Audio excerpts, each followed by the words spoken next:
आमर ओडिशा आशा साथी संघ मु संयुक्त राउत केन्द्रापड़ा जिला कमिटी आमर कहवा कथा कि 2018 अक्टोबर रु केंद्रीय जो पीआईपी आसिला आशा अंगनवाड़ी वर्कर आशा साथी किंतु ओडिशा सरकार से पीआईपी एपर्यंत लागू करिले नाही बरं आमको मानसिक चाप देले जे तमे छाड़ी दियो आशा साथी छाड़ी दियो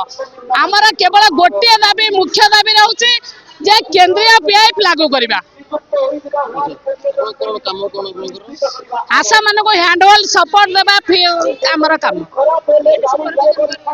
आशा मान को सुपरविजन करबा हैंडहोल्ड सपोर्ट देबा बहुत थर आसीचु बहुत थर सब बेले खाली आश्वासन दिया होची हई जिवो मु आसवल ओडिशा आशा साथी एसोसिएशन मु प्रेसिडेंट गायत्री पात्र आमे दीर्घ आज 2018 मसीहा पाखर आमे आशा पूर्वर 6 पाखर आशा और साथी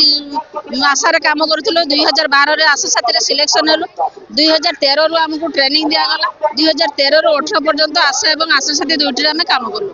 दुईटी काम करिया परे गवर्नमेंट पाखर गोटे गला जे कोनोसी पदवी रे समाने गोटे रहिबे केबे भी केई दुईटा पद रे केते केबे भी रहि परिबे नाही तो सेमाने गोटे डिलिंकिंग लेटर देले डिलिंकिंग लेटर रे सेदरा चूज लेटर रहला जे जे चाहिबा आशा रहइबो जे चाहिबा साथी रे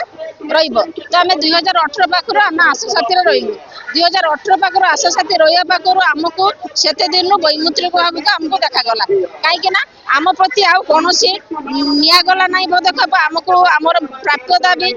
आमे जे 5000 थिला जेतले हमको 3000 दोथिले 2013 मसिया तापर 18 जेतले हमर केंद्र सरकार डिक्लेयर कले 6000 टका सेतबेले से टका भी हमको आमे आज पर्यंत पाई नाही तापर कोन गले ना समान गोटे प्रश्न लगेले जे आशा साथी पोस्ट रहिबनी किंतु पोस्ट अछि पोस्ट एबोलिश लेटर नाही आमे सब आडे गोटे कहि देले जे एबोलिश किंतु आज पर्यंत मागिलु जाई के जे एबोलिश लेटरटा कोन नाही एबोलिश केबे हेई नाही एवं डिलिंकिंग पई 1 सी चिठी करा जायतिला 18 मसिया रे किंतु 18 मसिया पाखर आज पर्यंत सेटा चलै जते एवं ताको बैक करिके नउचंती हमर साथी भौणी माने जानि पारनती धीरे धीरे आशार पेमेंट बढ़ुची हमको ना ट्रेनिंग दउची ना मीटिंग जोती हमको किछि दउनी किंतु हमें 20-25 जन रो 30 जन भितरे जड़े जड़े साथी हमें काम करूछु 25 टा गां बोलुछु 25 जन आशा को हैंडल सपोर्ट दउछु काहर भी 30 जन आशा अछि तो एतियो कला पर भी से 3000 से 3000 भी कोनोसी डिस्ट्रिक्ट समान समय रे भी दउ नाही तो हमर दाबी केंद्र को जोटार अछि हमको तार तुरंत दिया जाऊ एवं आमर आउ अन्नन जाबे हमको गोटे साड़ी कोड प्रत्येक डेजिग्नेशन वाइज कोड साड़ी रो ड्रेस कोड भी चेंज हुए किंतु हमको से ड्रेस कोड हमें पचरी छु गले हां डेजिग्नेशन अनुसार चेंज होबो सब बेले शांतना मूलक होबो हां जा थरो समान हमें तळे एनएचएम पाखु गलु एनएचएम कहउचंती सरकार पाखु जाओ सरकार पाखरे तळे गलु पूर्व सरकार पाखरे हमें बारंबार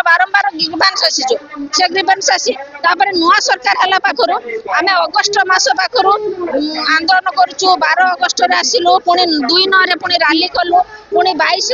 नरे हमें ग्रीवेंस देलु तो चाली सब थोड़ा चलीचो किंतु हमें कोनोसी गोटे हमर शांतना मूलक उपाय हम कथा के माने मोटा मोटा हम के आ चाहू ना आज्ञा पूर्व सरकार सहित बहुत थोड़ा हमें देखा करिछु हमें हमर एनएचएम सहित भी हमें आलोचना करिछु तो तापर पुणी पुनर्बार हमें नूतन सरकार सहित भी हमें आलोचना रे बसछु प्रभाती मैडम को सहित भी भेटिछु समस्त शांतनामूलक किंतु आज पर्यंत हम पई गोटे विधिबद्ध किछि चिट्ठी भी नाही माने हमको केही जानि नाहंती ऑफिस रे एमिति व्यवहार करा जाउची अछि हमें जेमति हमको जानि नाहंती चिन्हि नाहंती तमे जेमति अछ सेमति था तबे आपण कोन दाबी रखिबो हमें दाबी रखिबो हमर केंद्र देइथिबा पोस्ट अछि पोस्ट को इम्प्लीमेंट करा जाऊ केंद्र देइथिबा सहायता राशि हमको प्रदान करा जाऊ एवं जेहेतु आमे ओडिशावासी ओडिशा रे रहउछु ओडिशा रे काम करूछु आमे आशा भणी माने ओडिशा रे आमे ओडिशा सरकार मध्ये हम कथा बुझंतु जेमिति समस्त को ओडिशा सरकार सहायता दउचंती आमे केंद्र योजना रे काम करले भी हमको ओडिशा रे सहायता आमे पाइबा हमर प्राप्य आमे हमको दिया जाऊ सेटा आ या बादे हमको मीटिंग ट्रेनिंग हमको जोटा सब आउट आमे मीटिंग न जब गले ट्रेनिंग न पहले हम कोन काम करियो फील्ड रे तो से सब जिनिस हमको दिया जाऊ ଏବଂ ଆଉ ଆମର ଯୋଉ ଥିଲୁ ଯେତେବେଳେ 2012-13 ବେଳେ 12 ସିଲେକ୍ସନ କରାଲା, 15 ସିଲେକ୍ସନ କରାଲା, 17 ସିଲେକ୍ସନ କରାଲା, ପୁନର୍ବାର 2270 ହେଲୁ, କିନ୍ତୁ ତାକୁ ଏବେ ଆଶାକୁ ବ୍ୟାକ୍ କରି ଏବେ ଆମେ 270 ଆସି ପହଞ୍ଚି ଯାଇଛୁ। ତ ଆମର ମୁଖ୍ୟ ଦାବି ଯେତିକ ପୋଷ୍ଟ ଫାଙ୍କା ଅଛି ସେଗୁଡାକୁ ସବୁ ପୁନଃ ନିଯୁକ୍ତି କରାଯାଉ। ଧନ୍ୟବାଦ।